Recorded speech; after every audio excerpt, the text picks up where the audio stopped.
Hello, Internet. My name is Roro, and welcome to my channel. I hope everyone's having a good day. I was just drinking my morning cup of coffee, kind of getting my day going, just thinking about stuff, kind of ruminating on things from my past, interactions I've had with people, and it kind of put me in not the best mood, but it also made me think about the amount of knowledge and experience that I unfortunately have dealing with something that I was thinking about.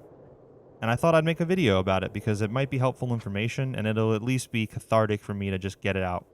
So basically, today I want to talk about how to deal with manipulative people and what the best way to go about it is so that you don't end up getting taken advantage of, or at least like have to deal with more than you need to deal with them. And there's a lot of different aspects to this and a lot of different types of people that could fall into this category. So let's get into it. So when you think of a manipulative person, a lot of times you'll think of someone who's maybe a narcissist, narcissistic, in a more extreme case, maybe like sociopathic. I'm not a psychologist, obviously, so I am not equipped to properly define those terms in regards to people. But that's just like colloquially what people would refer to them as. A lot of people throw around the word narcissist a lot.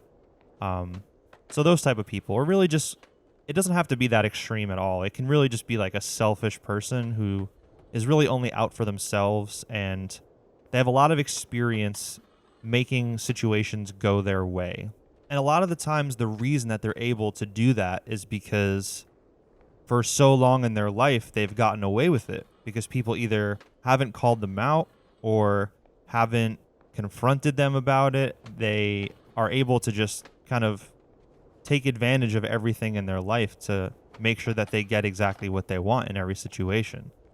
And this video is not going to be about how to like defeat a narcissist or take over a manipulator so that they'll never do it again. No, that's not what this video is about. This video is only about how you can protect yourself when interacting with somebody like this, because you are not going to change that person. Somebody who's acting in such an extreme way, it's going to take a lot of work for them to change. And a lot of times they probably won't change. So don't worry about that. Worry about yourself and how you can feel safe and comfortable to the most that the situation will allow you to be. So there's a few different ways that people will react to somebody who is actively being narcissistic or manipulative.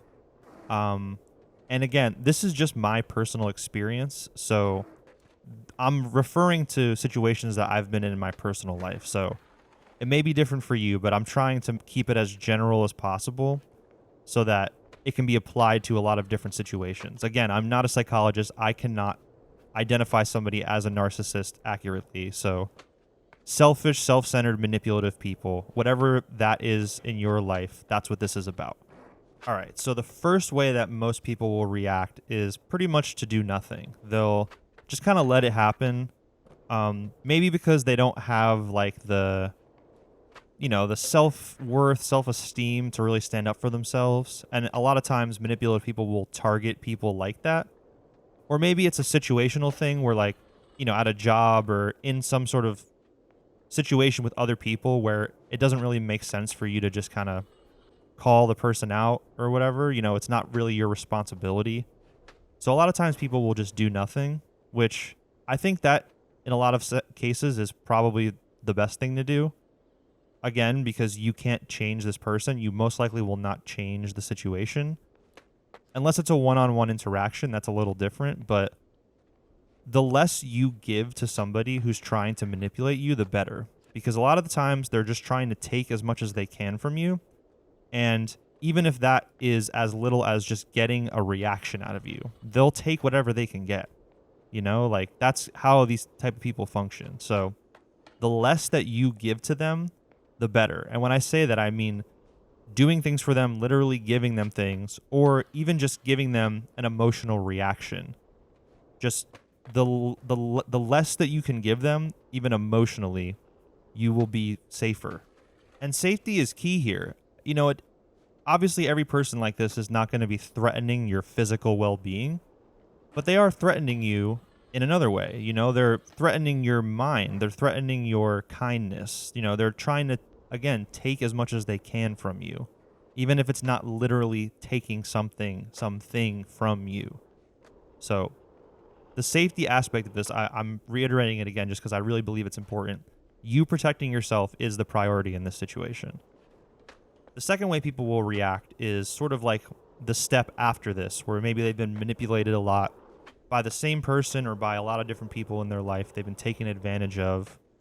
Um, so their reaction will be to be angry and maybe to lash out and kind of like try to call the manipulator out on their behavior in the moment and kind of try to put them, kind of put it out there for everybody else around to see, or at least so that they know that you know what they're doing.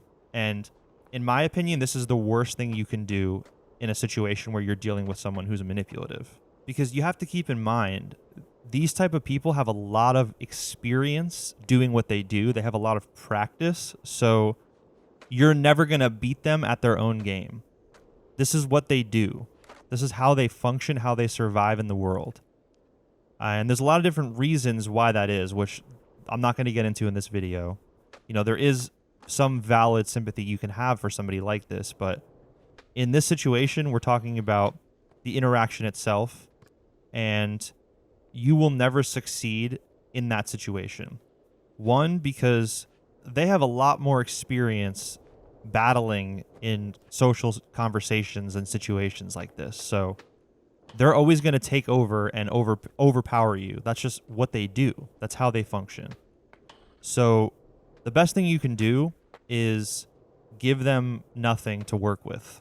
Like maybe if you just fully don't respond, that'll probably get them to react in a negative way. So even if you agree to something and then knowing in your head that you're not going to do it, just so that you can kind of safely get out of the conversation, I think that's totally fine. Because if somebody's manipulating you, you owe nothing to them. You don't have to do what they're telling you to do. Obviously, if you're in like a job situation or if it's a family member, there's more dynamics to it. So use your own discretion, of course, but the less you give to a manipulator, the better. I know I've said that a million times, but I really do think that that is the most important thing that you can do, because your ego is going to want you to kind of pierce the veil and let them know that you know what they're doing.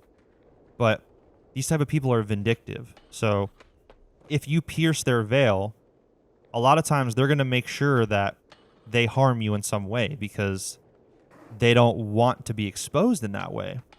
And again, they have a lot of practice doing this, a lot of experience. So you don't want that energy coming towards you from them because, again, you're not going to win. And I think the last thing that I would suggest people do, and this one's a little bit harder because you have to be able to control your emotions in the moment, which is very difficult to do. I personally have a lot of trouble doing this unless it's somebody that I'm very comfortable interacting with. But it's basically to come at them with a sense of care and sympathy. And if they're really like overreacting to something that's happening, even just simply asking them like, "Hey, are you doing okay? Like, is everything all right?" That may be enough to diffuse the situation so that they stop going so hard on what they're trying to do. Maybe that little bit can calm them down so that you can interact with them a little bit easier. Not necessarily that they'll just completely stop what they're doing, but it'll give you potentially a little bit of, civil conversation and interaction that you can have that's actually legitimate. Or, a lot of the times too, people that are manipulative, they don't want to be, they want to get the reaction that they're trying to get, if that makes sense. So if you're giving them sympathy and care, they actually might not react to that in a positive way because that's not what they were hoping for. They were hoping for like anger or an emotional reaction, or at least just like completely succumbing to them. So they might get upset if you do that, but honestly, you can't really hold that against yourself if they do, especially if you're being genuine. Like, you got to think about it from a little bit of a sympathetic perspective. Like, what is this person going through? What has this person gone through that's causing them to behave this way? You don't have to really dig into that in that moment, but potentially just asking somebody if they're doing all right and at least pretending to be there for them, that's a more preferable situation than just allowing yourself to just completely get manipulated. I hope that makes sense. I've kind of just I didn't really formulate my thoughts before I made this video. I just really felt inspired to talk about this because of a situation that I literally just had to deal with. And I unfortunately have a lot of experience dealing with manipulative people because for most of my life I've been a very like no self-esteem, no self-worth pushover type person. So people really seem to attract themselves to those people if they are manipulative, narcissistic type people. They know how to spot them. And I've been one of those people for a lot of my life, and I'm changing now, but I unfortunately have a lot of experience dealing with these type of situations. So hopefully this video was helpful. I know it was at least helpful for me to just get out of my brain, but hopefully there was a couple little tidbits of information that could help other people. I put a new video out every Sunday, so if you like this video, you can check out some other ones on my channel. I talk about a lot of the same kind of topics, and I end every video with a little bit of original music. So you can check that out now. I put a new video out every Sunday. I forget if I said that already. Yeah, that's about it. I'll see you guys next time. Enjoy the music.